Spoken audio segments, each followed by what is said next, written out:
Buenas tardes, amigos. Esta es una nueva edición de Diálogos del Montonero. Terrible momento para la República. Devastador momento.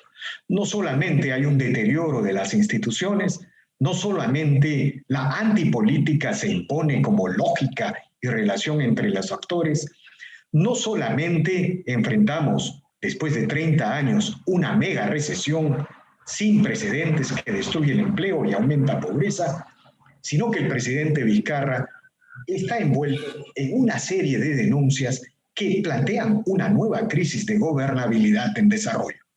Hay sectores en el Congreso que vuelven a hablar de un nuevo proceso de vacancia. El presidente acaba de señalar que lo quieren vacar para impedir las elecciones convocadas hacia el 2021. Es decir, problemas acumulados y una crisis de gobernabilidad que pone a la República al borde del abismo. Tenemos que analizar esta situación. Para analizar esta situación hemos convocado al reconocido periodista Juan Paredes Castro, un periodista de larga tradición en el periodismo nacional, reconocido analista político, es jefe de la sección política del Diario El Comercio, del decano de nuestro país, quien ha tenido la gentileza de aceptar esta conversación. Buenas tardes, señor Paredes Castro, gracias por aceptar esta invitación. Gracias, doctor Andrés. Con una aclaración rápida de comienzo, tú sabes que yo ya no ejerzo cargos ejecutivos en el Diario del Comercio. No, sí, claro. Te ha brotado de manera muy natural tu sentido de creerme en vigencia ejecutiva, ¿no? Pero sí mantengo una columna en El Comercio, una columna política, ¿no? Que precisamente ha salido hoy día lunes, como eso ahora su frecuencia, los terceros lunes de cada mes, ¿no? No, sí, señor Paredes Castro, quisimos decir... Bueno, bien lo que dices tú, ¿no? Cómo salimos, pero salimos con cierta suerte, porque también nuestras salidas son de una oscuridad a otra oscuridad, muchas veces. Lo que quisiéramos es una salida a la luz en medio de estos problemas que lo que nos están acumulando es un grado muy fuerte de oscuridad en el país, ¿no? Porque mira, ¿por qué digo que tenemos un panorama oscuro y cada vez más oscuro? Porque la suerte de la pandemia es una suerte de incertidumbre y de oscuridad. Y ya nos hemos acostumbrado a ella en los 7 meses que vamos viviendo de tensión y de fuerte impacto de este coronavirus mundial. Pero no tenemos todavía ni siquiera el primer dato de certidumbre sobre si tendremos o no vacunas a comienzos o a finales, o a comienzos, a mediados o a finales del próximo año. Entonces, por un lado tienes eso. Tienes las consecuencias de esta pandemia ya en el terreno económico, en el terreno sanitario y en el terreno del empleo. Igual, no tienes una proyección de si pronto saldremos de eso. Es una crisis económica que nos ha golpeado muy fuerte por no saber manejar precisamente un problema tan serio como la pandemia, que no la hemos sabido manejar. Lo tercero y lo cuarto es que venimos arrastrando una cruzada anticorrupción que precisamente la lanzó el presidente Vizcarra, y una cruzada anticorrupción que está terminando con él envuelto en el tema de la anticorrupción. Así es, efectivamente. Y el quinto escombro para remate es que estamos asistiendo en oscuridad a un manejo de la verdad y a un manejo de la línea delgada entre la verdad y la mentira, que al Perú lo tiene dividido. Porque el Perú entero, la sociedad peruana entera, ya no sabe cuál es lo correcto a partir de esa línea delgada. Si lo correcto es la mentira oficial que nos vende el gobierno, ¿ya? O aquella otra,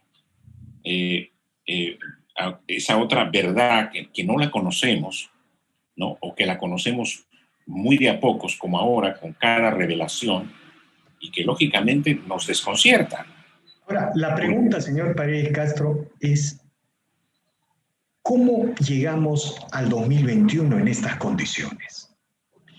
Digamos, hay argumentos para todo tipo de salidas porque, digamos, nunca hemos enfrentado una crisis de gobernabilidad de esta magnitud con una institucionalidad tan deteriorada. Pero además, algo que vale recordar, del 2016 al 2021, probablemente vamos a experimentar uno de los periodos políticos más turbulentos de nuestra historia republicana. Es decir, 2 intentos de vacancia frustrada contra el expresidente PPK, la renuncia de PPK, un referéndum que reformó la Constitución, yo diría apresuradamente, a tontas y locas, un cierre inconstitucional del Congreso, a mi entender, un proceso de vacancia que fue rechazado en el Congreso y ahora la posibilidad de un nuevo proceso de vacancia. No sabemos cómo van a reaccionar. Según las informaciones, está corriendo una moción, una nueva moción de vacancia, están reuniendo firmas para presentarla. Y el presidente señalando, en medio de estas denuncias que acumula, que quieren vacarlo para retrasar las elecciones. Y ha mencionado textualmente a 2 partidos, a Acción Popular y a APP, como con supuestos emisarios que le habrían pedido postergar las elecciones. Entonces, las cosas están más complicadas de lo que parece a primera vista. Una de las raíces de esta complicación, Víctor Andrés, es que en nuestro país siempre se plantean y se fuerzan reformas desde un solo lado, ¿no? Es como la revolución o la reforma que trajo Velasco Alvarado acá, desde un solo lado, ¿no? Bueno, hay revoluciones que se han hecho así. Nunca una revolución va a ser consensuada, ¿no? Hablo del contenido de las reformas, ¿no? Los actos revolucionarios lo ponemos a un costado, pero esos actos revolucionarios, ¿qué reformas traen?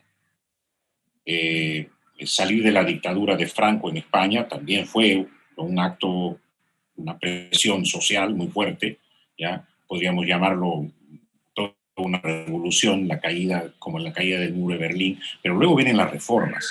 Pero las reformas generalmente buscan consensos. Las reformas buscan buscan un denominador común a la sociedad. Y eso es lo que insólitamente consiguió eso un régimen autocrático como Fujimori, una constitución en la que de alguna manera estuvieron las otras partes, no solo del que en ese momento detentaba el poder, que era el CD, el Congreso Democrático de ese entonces, que siguió al autogolpe y el que hizo la nueva constitución, la del 93. Fue una constitución que nos ha durado hasta hoy, ¿no? Hasta el día de hoy, en cierta forma consensuada, ¿no? O sea, por eso es que esa constitución, de alguna manera, ha tenido esa más larga vigencia que cualquier otra, sobre todo México. Pero de pronto, cuando surge el presidente Vizcarra reemplazando al presidente Pedro Pablo Kuczynski, después de la renuncia de este último, es una cruzada anticorrupción que trae una reforma política al país.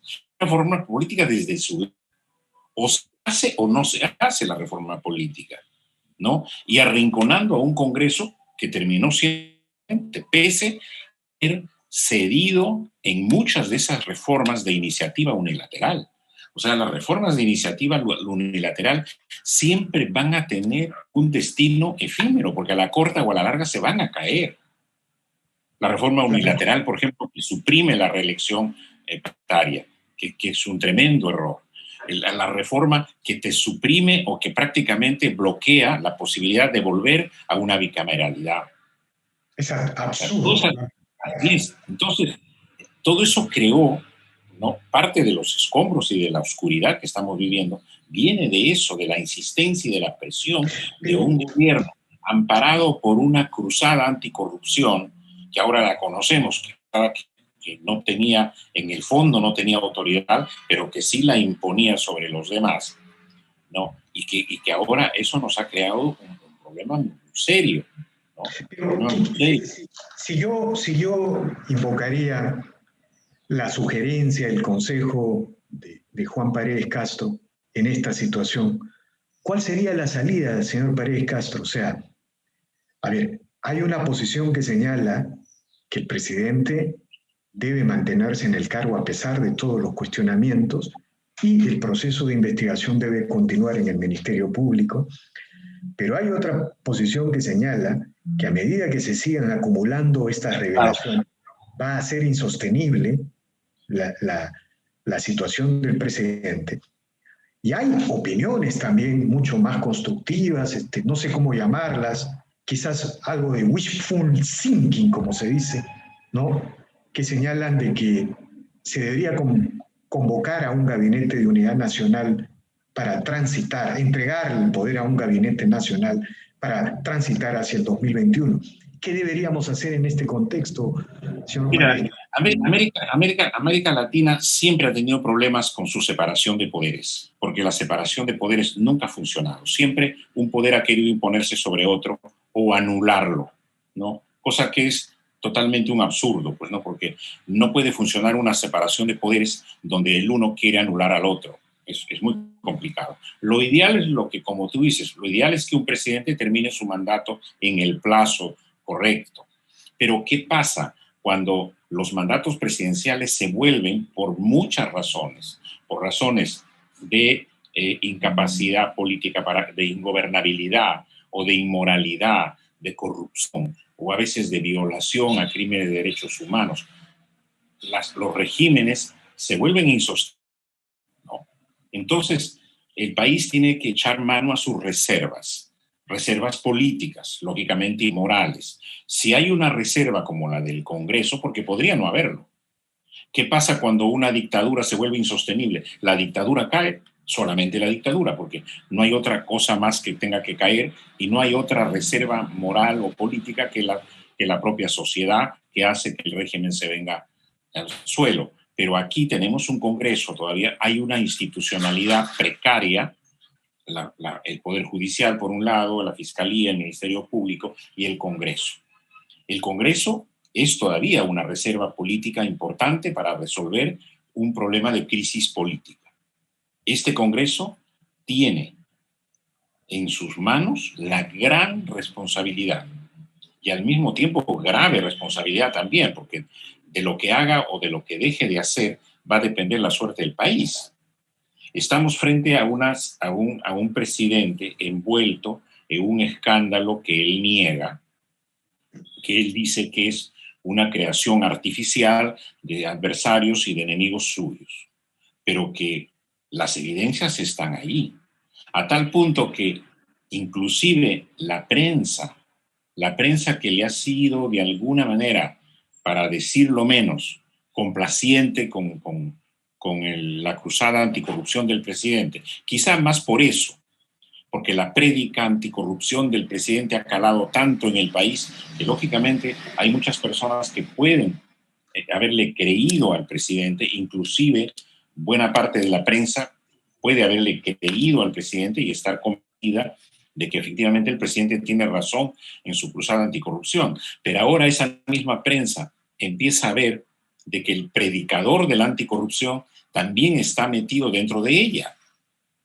¿no? Por lo menos la prensa ya empieza a dudar de que la palabra del presidente Vizcarra ya no basta en estas circunstancias, ni siquiera negando lo que se le imputa, a tal punto de que yo diría que el régimen está en una situación de grave sostenibilidad. O sea, no se puede sostener solo con la negación del presidente. De tal manera de que el Congreso tiene que tener una posición muy firme ahora y sólida en tres niveles. En un nivel de argumentación de lo que considera el Congreso, de cuál debe ser la salida o la sanción para el presidente o la salida para el país, incluida la vacancia. Pero tiene que tener un argumento sólido porque la vacancia tiene que pasar por un proceso, por un debido proceso que incluye la defensa, en este caso, del presidente. Y puede ser una defensa que puede desbaratar un argumento débil o escasamente sólido. Y lo otro es de que al margen de cuál sea ese argumento, el Congreso tiene que estar seguro de la votación que se necesita para él. Porque ahora, hay muchos procesos de vacancia que se han planteado, se han iniciado, pero que el problema siempre ha sido el número de votos, ¿no? Claro, o sea, el Congreso no debería llevarnos a un nuevo proceso de vacancia en el que ni siquiera pueda garantizar un número de votos, como usted señala.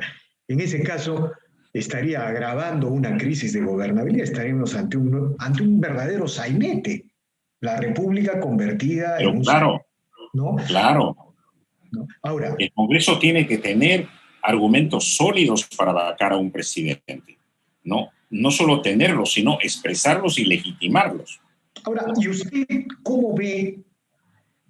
O sea, esto es mucho wishful thinking, o sea, el deseo expresado en una tesis política, una propuesta política. ¿Cómo ve la posibilidad de un gabinete de unidad nacional en estas circunstancias? Bueno, generalmente eso pasa en regímenes parlamentarios, ¿no? En regímenes parlamentarios o en sistemas parlamentarios es mucho más común eso de, bueno, pues de invitar al primer ministro a irse a su casa, ¿no? Y hacer una nueva votación parlamentaria y elegir un primer ministro de salida, digamos, ¿no?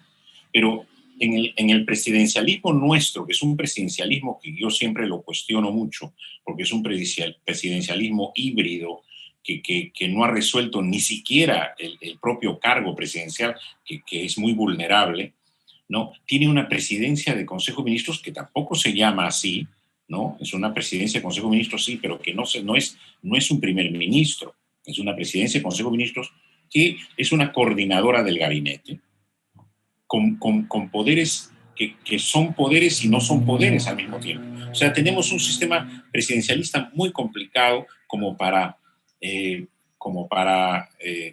pensar que de ese presidencialismo puede nacer una apertura de un gabinete con tonalidades de los otros partidos. Ahora, en un país no representado, porque tenemos partidos políticos, salvo dos con una organización grande, los demás son estados de ánimo. Entonces, ¿qué representación podría venir de esos partidos para decir hagamos un gobierno colegiado con todas las fuerzas políticas del país? ¿A quién invitarías? ¿Quién podría representar a la izquierda en ese gabinete? ¿Quién podría representar Acción Popular en ese gabinete? ¿No? Entonces, los partidos, salvo uno o dos partidos, como te digo, los demás partidos han perdido mucha identidad, ¿no? Ahora, y aquí, por ejemplo, al hablar de estos dos partidos, el presidente Vizcarra dice que dos partidos, dice. Sí, no, ha mencionado. Postergar las elecciones. ¿Tú sabes lo que significa decir dos partidos políticos? Quiere decir que los partidos políticos tuvieron una representación colegiada para pedirle al presidente eso. O fueron, como decía el ministro del propio Vizcarra, fue un militante del Partido de Acción Popular y el militante del otro lado. Oye, esos militantes pueden hablar por su propia cuenta, pero no comprometer a los partidos. ¿Ah? Señor Pérez Castro, yo quiero plantearle dos temas para desarrollar, ¿no? Uno es el tema cómo hemos llegado a esto y otro es la mirada hacia el 2021, ¿no? Todo parece indicar que la gran esperanza está en mirar hacia adelante, porque el presente es lleno de malas noticias, sombras, pesimismo. Pero la pregunta que yo quiero hacerle ahora, señor Pérez Castro, es ¿cómo llegamos a esta situación?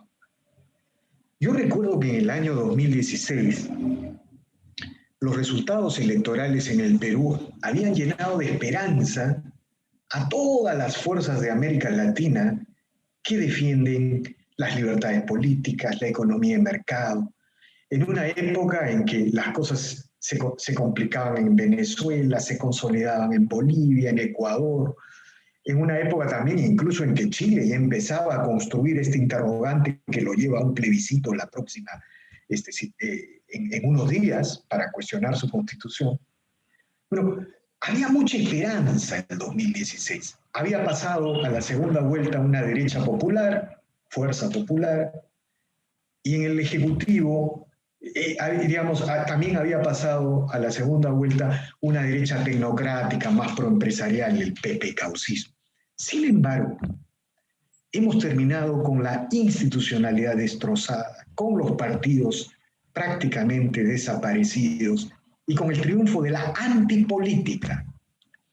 Usted lo acaba de reseñar gráficamente, señor Pérez Castro. No hay nadie con quien conversar en este país, o hay muy pocos con quien conversar, con cuales plantearse una idea de pacto, de acuerdo. Quizá en el Congreso puedan conversar, pero el Congreso pasa a ser un actor frente al Ejecutivo. ¿Cómo llegamos a esta situación? ¿Tiene usted una explicación? ¿Ha fallado la Constitución? ¿Han fallado los actores? ¿Qué es Bueno, lo que ha fallado? mira, Víctor Andrés, tú eres un largo estudioso también de la política peruana y latinoamericana.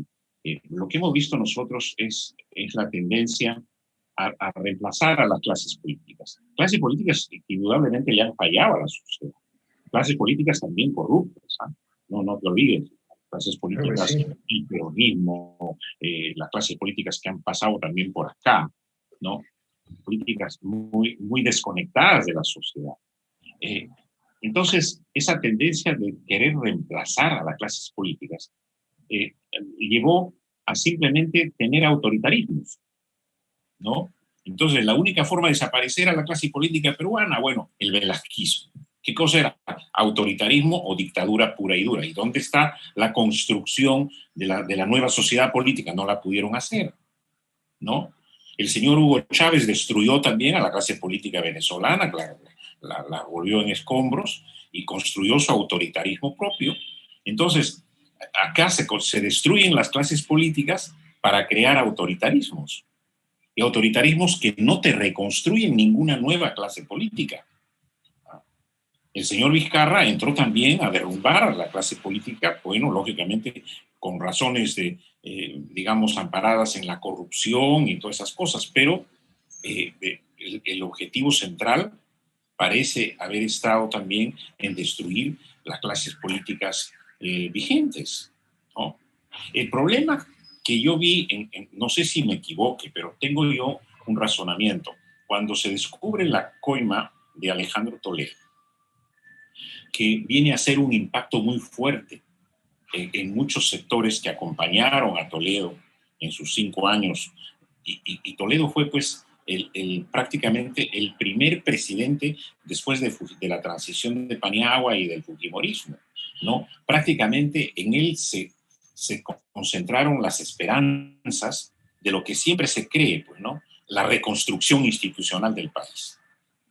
O sea, si en lugar de elegir a Toledo hubiéramos tenido a Paniagua 5 años más, ¿no? A un Paniagua, digamos, centrado en cosas fundamentales, hubiéramos tenido 5 años más, podríamos haber reconstruido la institucionalidad del país con algunos defectos probablemente. Pero no, se corrió a la elección de Toledo porque era su momento. Y en Toledo se cifraron todas las esperanzas. ¿Y qué pasa? Se le descubre a Toledo con una tremenda corrupción, metido en una tremenda corrupción. Y lógicamente a esos sectores tiene que haber sido un golpe tan fuerte que, bueno, dijeron, pues, no es la hora solo de Toledo, vayamos por los demás. Aquí tienen que estar los demás. También tiene que haber ido acá y allá. Entonces, vino todo lo demás, pues. Entonces, no solo es Toledo el corrupto, no solo la gente que acompañó a Toledo tuvo que sentirse afectada, ¿no? Y lo mismo pasó con Susana Villarán. Entonces, hay que igualar a todos, pues, ¿no? Entonces, hay que ir detrás del fujimorismo, detrás de... Ahora, y detrás de todos. Y ahora descubrimos que el señor Vizcarra también en esto mismo. ahora, Entonces, tu gran pregunta es, ¿cómo es esta situación? Por la tendencia de querer acabar con las clases políticas o tener nuevas clases políticas, hemos sabido crearlas. Hemos terminado creando autoritarismo en lugar de clases políticas nuevas. de acuerdo, señor Pérez Castro. Ahora, si salimos de esta situación, lo que estaríamos revelando es, a ver, hemos acumulado una serie de argumentos pesimistas, ¿no? No encontramos en el presente un espacio para el optimismo. Pero habría que decir que si salimos de esta situación bien hacia el 2021, eso significaría que de alguna manera las 4 elecciones sucesivas sin interrupción que han habido en el Perú, ¿no es cierto?, han creado cierta reserva institucional, esto que usted señala en el caso del Congreso, ¿no? Y finalmente usted ha señalado algo muy importante. Esto no es el fin del mundo, porque, digamos, si el Ejecutivo o el presidente Vizcarra pierde credibilidad, ahí está el Congreso. Es decir, todavía hay reservas para mirar salidas constructivas, preservando los restos de esta institucionalidad maltratada. Ahora, yo quiero preguntarle, mirando en este contexto hacia adelante, ya las elecciones hacia el 2021 están planteadas, ¿no?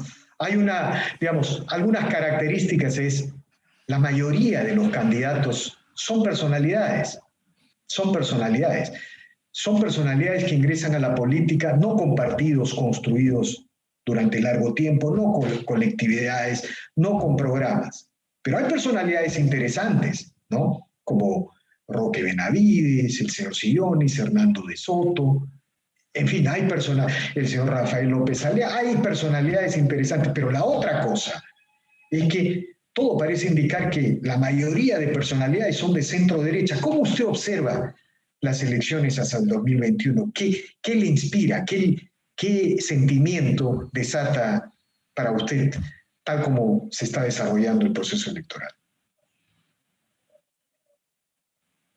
¿Aló?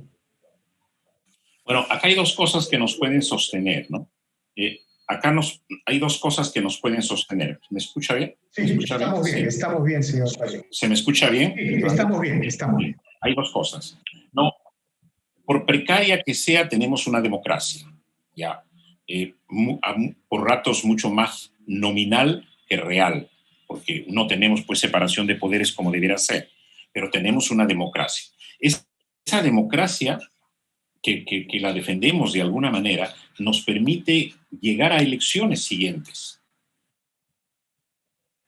Pero mira, también con mucha suerte, porque ¿qué pasa si no pudiéramos llegar a esas elecciones dada la voluntad de quien está en el poder? El problema es de que quien está en el poder también tiene el poder militar, el monopolio de la violencia y del control militar. Entonces podríamos estar ante un poder que no quiere. El presidente Vizcarra ha dicho que sí y que se van a celebrar elecciones y que él las va a garantizar. Bueno, le creemos y esperemos que eso sea, por ejemplo, una salida.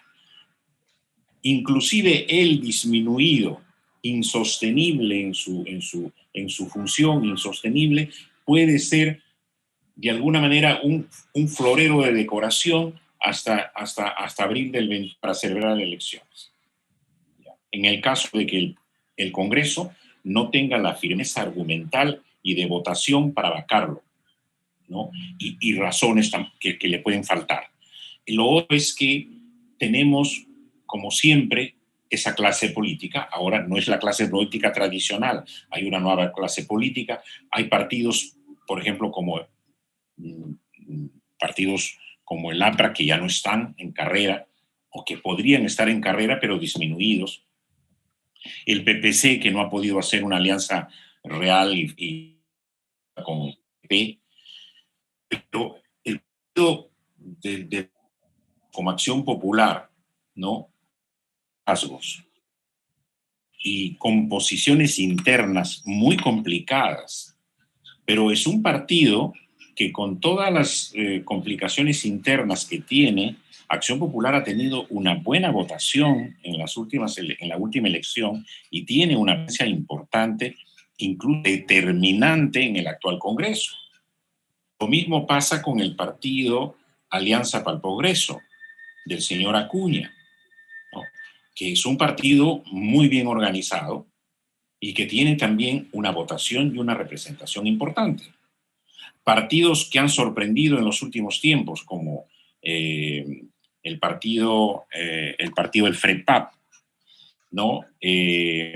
el partido que fue de Pérez de Cuéllar, de Unión por el Perú, ¿no? Somos Perú y el partido Morado. Pero todos estos partidos tienen caudillos. Entonces, nuestra esperanza es de que en estos caudillos haya la suficiente responsabilidad, incluido de los nuevos que están postulando, como Hernando de Soto, ¿no? A Hernando de Soto le debemos muchísimo, ¿no? En el hecho de que tengamos una economía hasta hoy que funcione. Digo que le debemos mucho porque él estuvo entre aquellos de la iniciativa de convencer a Fujimori por un modelo económico que en ese momento era sumamente necesario para sacar al Perú de la crisis financiera en la que está. ¿Te imaginas tú, Víctor Andrés, hoy, en estos momentos, transitando toda la oscuridad de la que hemos escrito aquí, de problemas, con toda la oscuridad que tenemos, con una crisis económica y financiera? Tenemos un respaldo ahí todavía que nos permite la comodidad, inclusive para los enemigos del modelo, este modelo les es útil, porque por lo menos pueden sacar una moneda que no se devalúa del cajero automático. Esos mismos enemigos del modelo son usufructuarios del modelo y seguramente que van a seguir siendo enemigos de ese modelo por todos los tiempos, beneficiándose siempre de esos modelos económicos, porque en cualquier otro que los propone, eso no funciona. ¿Ah? La dádiva del Estado. Yo quisiera verla a la señora Verónica Mendoza, ¿no? Viviendo en la Venezuela de Maduro o en la Cuba de los Castro, a ver si vive con la comodidad y las facilidades económicas que vive acá en el. Sin embargo, son enemigos del modelo económico. Pero ese modelo económico está en piloto automático hace 20 años. ¿Ah? Hace 20 años que nadie lo refuerza. Esa macroeconomía creada el 90, ¿ya? Junto con los mecanismos de economía popular que ya Hernando de Soto, nos han permitido tener ese consenso, por lo menos. El único consenso que tiene el Perú, ese es el consenso de ese modelo económico, ¿no? Macroeconómico y en cierta forma popular también, y que en términos del campo popular, con todo lo que ha sufrido en estos últimos tiempos. Muy bien. Estos son los pocos consensos que nos permiten pues, marchar hacia nuevas elecciones. Sabemos que hay un modelo económico, desarrollo que hacer, sabemos que hay dinero para hacer cosas, ¿no?